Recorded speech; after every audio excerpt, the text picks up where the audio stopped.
మందమరి పట్టణ మోంట్సోరి పాఠశాలలో రంగవల్లి పోటీలు అట్టహాసంగా కొనసాగాయి. విద్యార్థులు తీరొక్క రంగులతో వేసిన ముగ్గులు అందరినీ ఆకట్టుకున్నాయి. అధ్యాపక బృందం పర్యవేక్షణలో ఉత్తమ ప్రతిభ కనబరిచిన విద్యార్థులను అభినందిస్తూ వారికి బహుమతులను అందించడం జరుగుతుందని పాఠశాల ప్రధాన ఉపాధ్యాయుడు పోలు శ్రీనివాస్ తెలిపారు.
మందమరి పట్టణ ప్రజలకు విద్యార్థుల తల్లిదండ్రులకు విద్యార్థులకు మరియు మా వెల్ విషర్స్ అందరూ కూడా మందమరి పట్టణంలోని మాంటెసరీ హై స్కూల్లో ఈరోజు రంగవల్లి కార్యక్రమం అంటే ముగ్గుల కార్యక్రమము ప్రతి సంవత్సరంలో ఈ సంవత్సరం కూడా నిర్వహించడం జరుగుతుంది.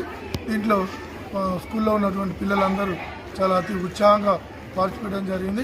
దీంట్లో వీళ్ళకి ముందుగా ఎవరైతే మంచి ప్రదర్శన మంచి ముగ్గులు వేసి ఉన్నారో వాళ్ళకు మంచి బెస్ట్ ప్రైజ్ కూడా అనౌన్స్ చేయడం జరుగుతుంది. ఇది ఎవ్రీ ఇయర్ మా స్కూల్లో కార్యక్రమంలో భాగంగా నిర్వహించడం జరుగుతుంది. ఇది ప్రత్యేకంగా every year new year celebrations ముందు రోజు నేను జరుపుకోవడం మా ఆనవాయితీ. ఇది మన సాంప్రదాయాలను ఉట్టిపడే విధంగా మా పిల్లలందరూ కూడా దీన్ని ఆచరిస్తూ ఇవన్నీ కార్యక్రమాలు ఈ రంగవల్లి కార్యక్రమాన్ని నిర్వహించడం జరుగుతుంది. నేను అట్లాగే ఈ కార్యక్రమానికి ముఖ్య అతిథులుగా మా స్కూల్ లేడీ టీచర్స్ అందరూ వచ్చి నిర్ణయాధికారులు వాళ్ళకి సెలెక్ట్ చేయడం జరిగింది. వాళ్ళకి బెస్ట్ ప్రైజ్ అవార్డేషన్ కూడా ఇవ్వడం జరుగుతుంది. ఇలాంటి కార్యక్రమాలు ఇంకా మరిన్ని జరపడానికి ఎప్పుడు కూడా మాంటెసరీ స్కూల్ హై స్కూల్ కార్యక్రమం ఇవన్నీ చేస్తూనే ఉంటుంది. అంతేకాకుండా ఈ న్యూ ఇయర్ కూడా అందరూ కూడా మంచిగా సెలబ్రేట్ చేసుకోవాలని చెప్పి కోరుకుంటూ ఈ నూతన సంవత్సర మా శ్రేయోభిలాషులకి మా విద్యార్థులకు పేరెంట్స్ అందరికీ కూడా మాంటెసరీ స్టాఫ్ మరియు అందరికీ మా స్కూల్ నుండి తరఫున న్యూ ఇయర్ సెలబ్రేషన్స్ని హ్యాపీ న్యూ ఇయర్ శుభాకాంక్షలు తెలియ